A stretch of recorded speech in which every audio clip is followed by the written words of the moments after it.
Boa noite, irmãos. Boa noite a todos e a todas. Sejam bem-vindos à nossa casa, Centro Espírita Semente Cristã. Boa noite, nossos irmãos também. Está do outro lado da telinha, né? Nossos irmãos internautas. Que a paz do nosso amado Mestre Jesus esteja no coração de cada um. Hoje, quarta-feira, né? Como sempre, um dia especial para todos nós, um dia que comparecemos à nossa casa, um dia de palestra. E hoje, dando continuidade ao estudo do Evangelho segundo o Espiritismo, capítulo 10, né? Bem-aventurados aqueles que são brandos e pacíficos. E hoje, nosso tema, obediência e resignação. Hoje está a cargo do nosso irmão Luiz, né? Trabalhador da nossa casa, né? E palestrante hoje, né? Que vai nos esclarecer, né? Nos auxiliar referente a esse assunto.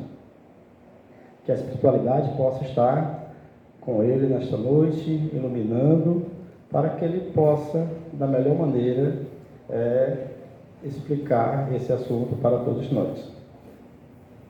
Um tema que requer muita reflexão, né? Lembrando que nossa casa temos também o atendimento fraterno, né? Que é aqueles que queiram conversar, né? Que estejam precisando de um auxílio, é só procurar um dos nossos trabalhadores que vão estar prontos para atender da melhor maneira possível. Vamos ter a prece inicial, né? Com a nossa irmã Rosalina. E antes a leitura da mensagem, né?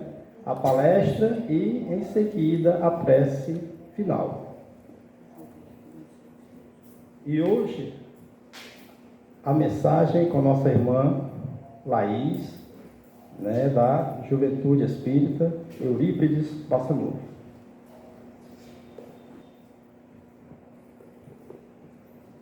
Há 10 sinais vermelhos no caminho da experiência, indicando queda provável na obsessão. Quando entramos na faixa de impaciência, quando acreditamos que a nossa dor é a maior, quando passamos a ver ingratidão nos amigos, quando imaginamos maldade nas atitudes dos companheiros, quando comentamos o lado menos feliz dessa ou daquela pessoa, quando reclamamos apreço e reconhecimento, quando supomos que o nosso trabalho está sendo excessivo, quando passamos o dia a exigir esforço sem prestar o mais leve serviço, quando pretendemos fugir de nós mesmos através da gota de álcool ou da pitada de entorpecentes, quando julgamos que o dever é apenas dos outros.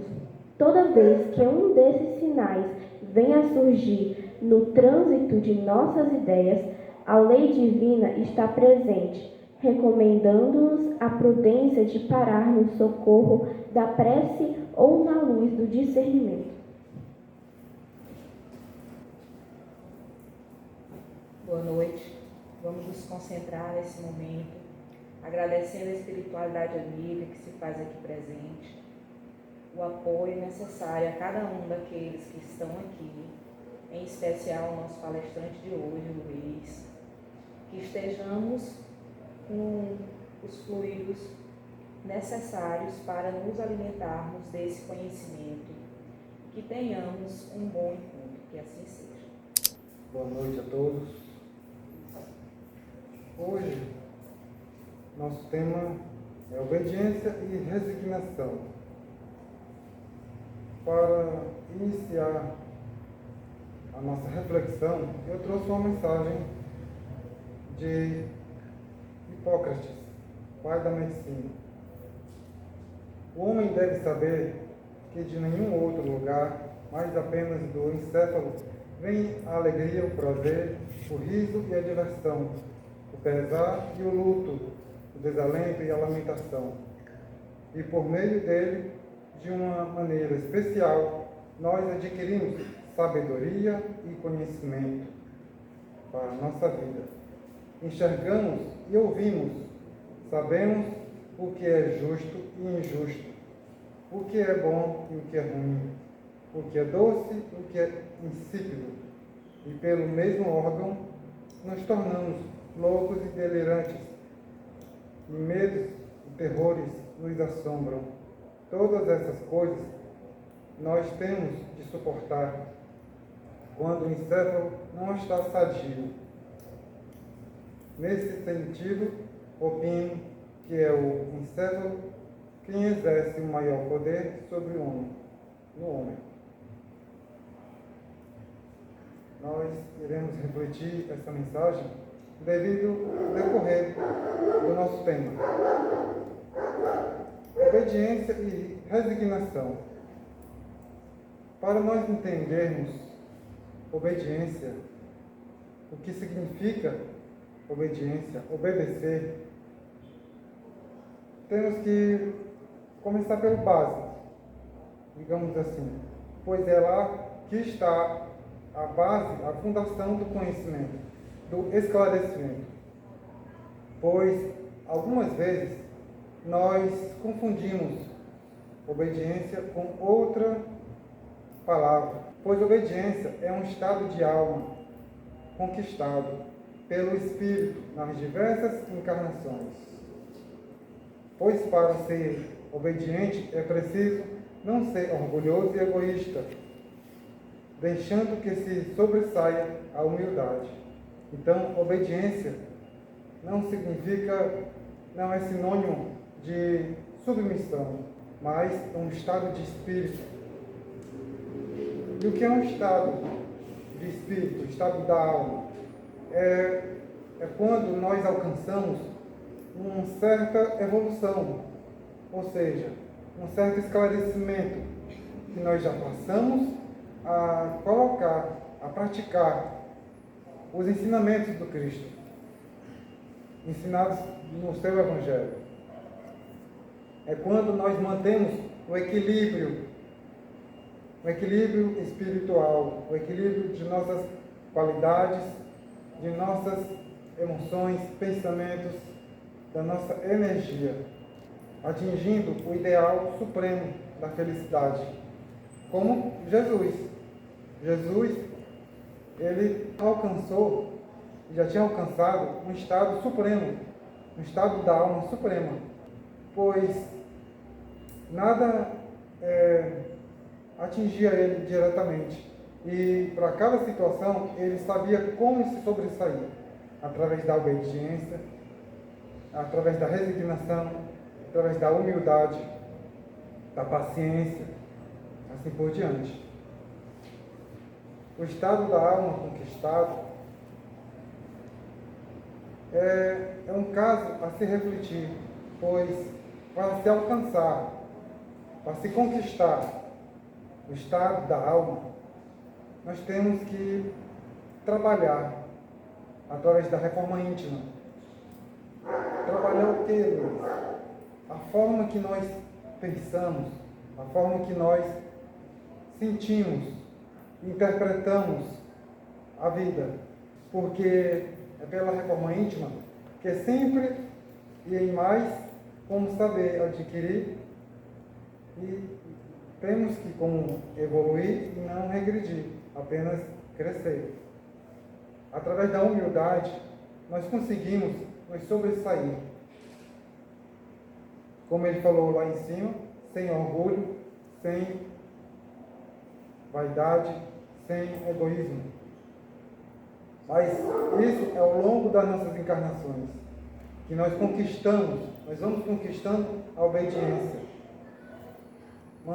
procurando manter o equilíbrio, como um diamante, nos lapidando a cada vida, a cada encarnação, nós vamos trabalhando isso em nós. Santo Agostinho fala que nós, em uma vida, não podemos desenvolver todas as virtudes que há em nós. No entanto, se nós, na vida atual, conseguimos trabalhar uma virtude, uma qualidade sequer, já é grande coisa. É o primeiro passo para se alcançar a obediência. A resignação é a aceitação interior. É uma aceitação que todos nós devemos fazer, com fé na bondade e no amor de Deus, confiando que Deus pode nos ajudar, nos auxiliar, sempre que nós precisarmos de auxílio para diante de uma situação constrangedora, pois, como eu falei agora há pouco, com a obediência, tudo é questão de interpretação, a forma que nós vemos, enxergamos a situação que vem até nós. Pois, a maioria das vezes, nós automaticamente procuramos ver apenas os problemas, as dificuldades, e não as soluções. Quando eu estava construindo aqui o tema, eu estava refletindo e se fui buscar em outras fontes um pouco mais de esclarecimento, né? Aí lá eu encontrei esse detalhe da interpretação. Então, da forma que nós procuramos enxergar a vida, se chega uma determinada promoção para mim, eu interpreto ela em forma de vítima, de forma de coitadinho, eu só vou enxergar dificuldades. Eu vou culpar tudo e todos, até Deus, por aquilo que está acontecendo comigo. E não enxergar aquela situação que chegou até mim como uma lição, pois a Terra é uma escola. Nós estamos aqui para aprender. E como ser resignados? O primeiro passo, como ele falou aqui, aceitar, uma aceitação íntima. Como é essa aceitação? Reconhecer, passar a reconhecer quem nós somos. O que somos. Nós temos pontos fortes e pontos de melhoria. Pontos de melhoria? Sim, eu costumo dizer que nós temos pontos fortes e pontos de melhoria.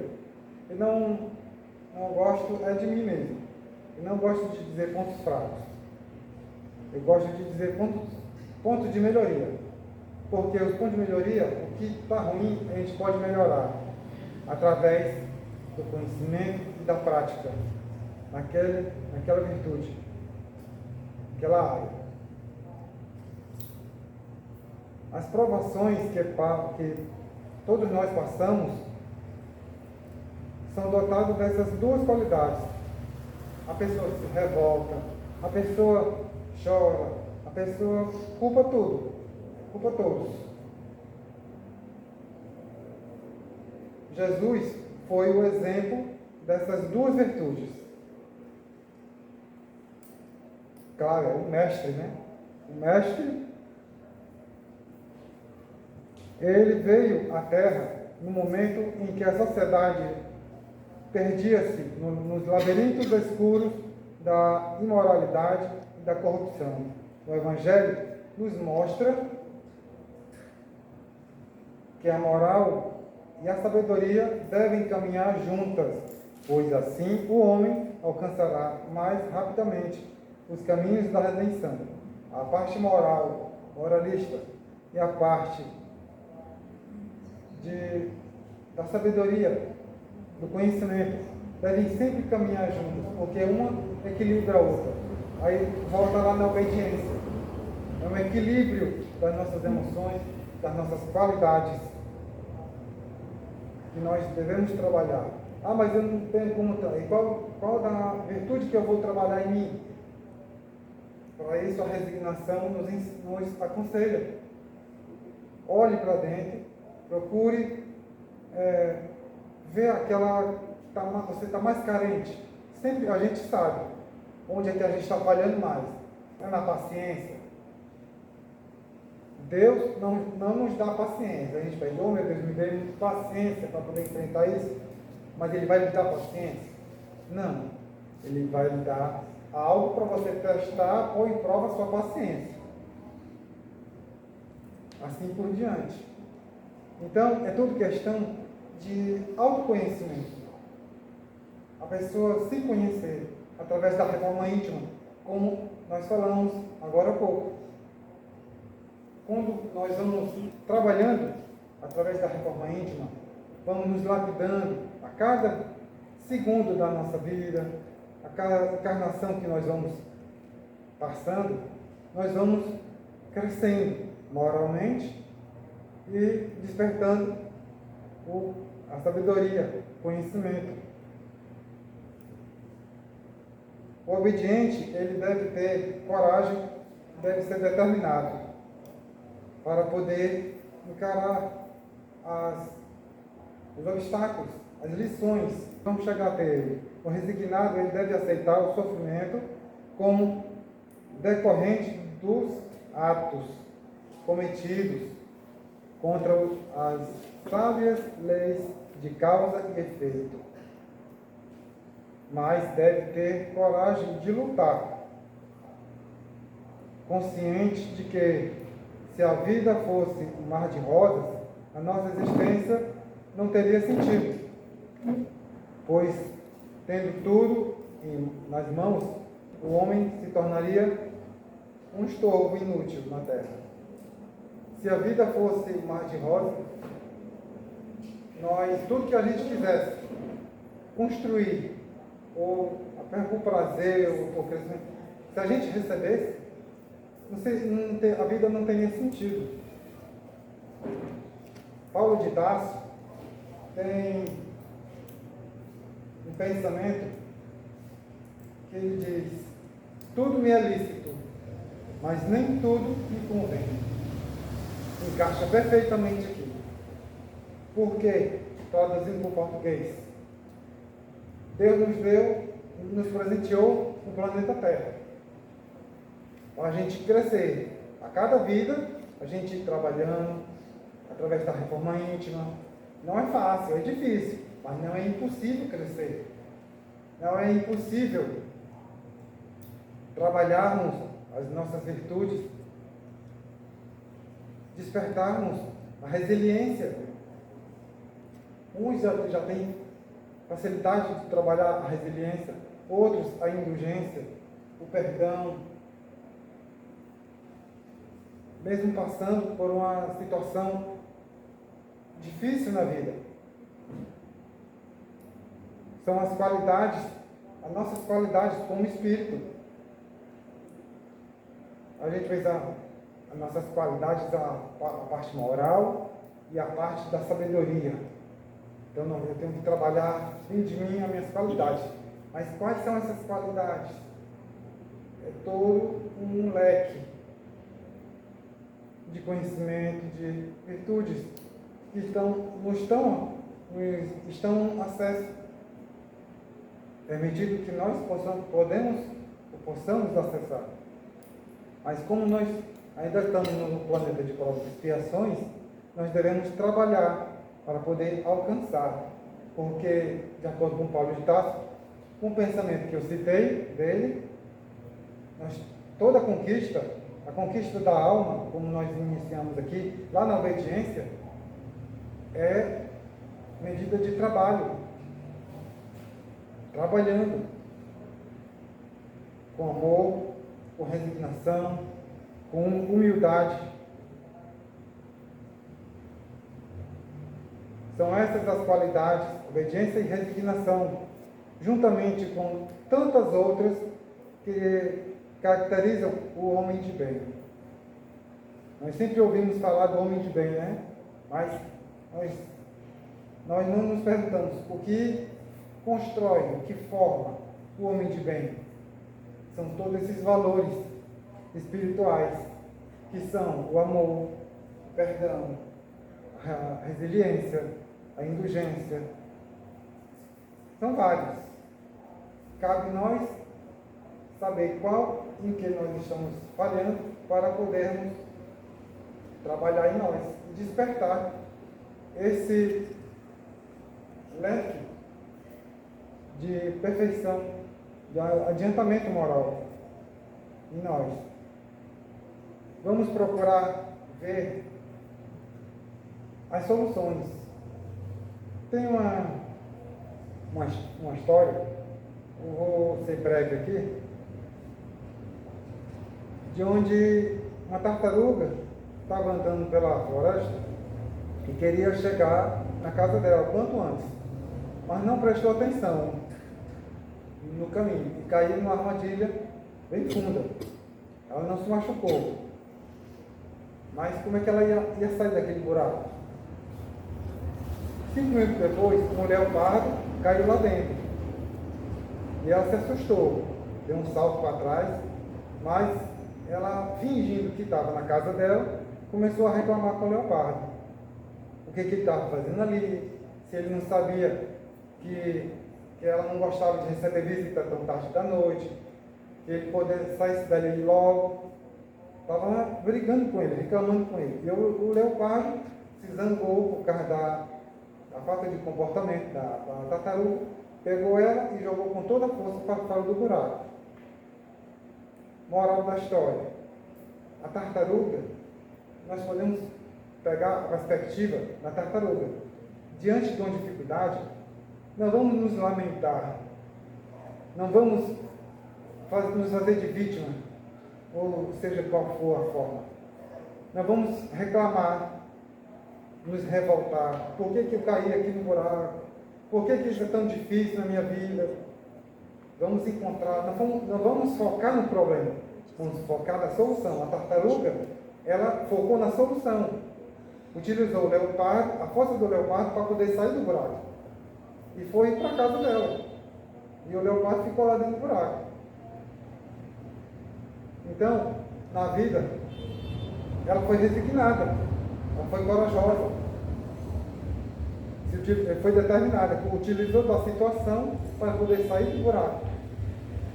Ela aprendeu uma lição, certo? Então, é isso que nós devemos fazer diante da nossa vida, não só dentro da casa espírita, seja de que qual templo religioso for, porque o Evangelho do Cristo é um, as lições são uma. Agora, a forma de passar é que tem suas diferenças. Porém, contudo, nós devemos focar no aprendizado, certo? Por isso, esta é a recompensa no plano espiritual. As que sofreram injustiça na terra, os que suportaram tudo com paciência, com resignação, utilizando perdão, com indulgência, é porque já conheciam a lei de causa e efeito e puseram em prática. Já sabiam que a cada um é dado segundo suas obras. Aqueles que vieram antes de nós, como Jesus e outros, aprenderam na vez deles. A cada encarnação, a cada vida, eles foram aprendendo. Não foram de mão beijada, digamos assim, né? Para poder evoluir, temos que trabalhar. E para poder pôr em prática isso, segundo o Evangelho de Jesus. Pois a maioria de nós queremos ir para o céu, né? Um lugar bom. Mas para poder chegar lá, tem um longo caminho a traçar. Através da reforma íntima, trabalhando o autoconhecimento e outras virtudes, para poder manter em equilíbrio e alcançar o nosso estado de alma, assim como Jesus. E para finalizar aqui o tema de hoje, eu trouxe uma mensagem de Aaron Beck, o pai da TCC, que ele diz: a pessoa mais forte não é aquela que faz mais barulho, mas aquela que consegue calmamente dirigir a conversa para a definição e solução dos problemas. Então, de acordo com Aaron Beck, a pessoa mais forte, mais esperta, mais destacada, digamos assim, não é aquela que faz mais barulho, que grita, ou que reclama demais, ou que quer tudo com facilidade. Ou até mesmo tem preguiça, que às vezes nós somos preguiçosos mesmo. Às vezes tem coisa que a gente, não, deixa para depois, amanhã eu faço. Podemos fazer agora. Como um amigo meu uma vez me falou, amanhã, algumas vezes a gente diz assim, rapaz, nessa vida, na próxima vida eu vou melhorar, eu vou evoluir, na próxima vida eu vou procurar crescer. Aí vem a pergunta, por que a gente vai deixar para a próxima vida? Por que não agora? Por que não trabalhar agora? No presente, no hoje? Nós, hoje, somos resultados do nosso ontem. E podemos trabalhar no hoje o que nós seremos amanhã. Podemos conquistar o nosso estado de alma. Era isso que eu tinha para trazer. Obrigado.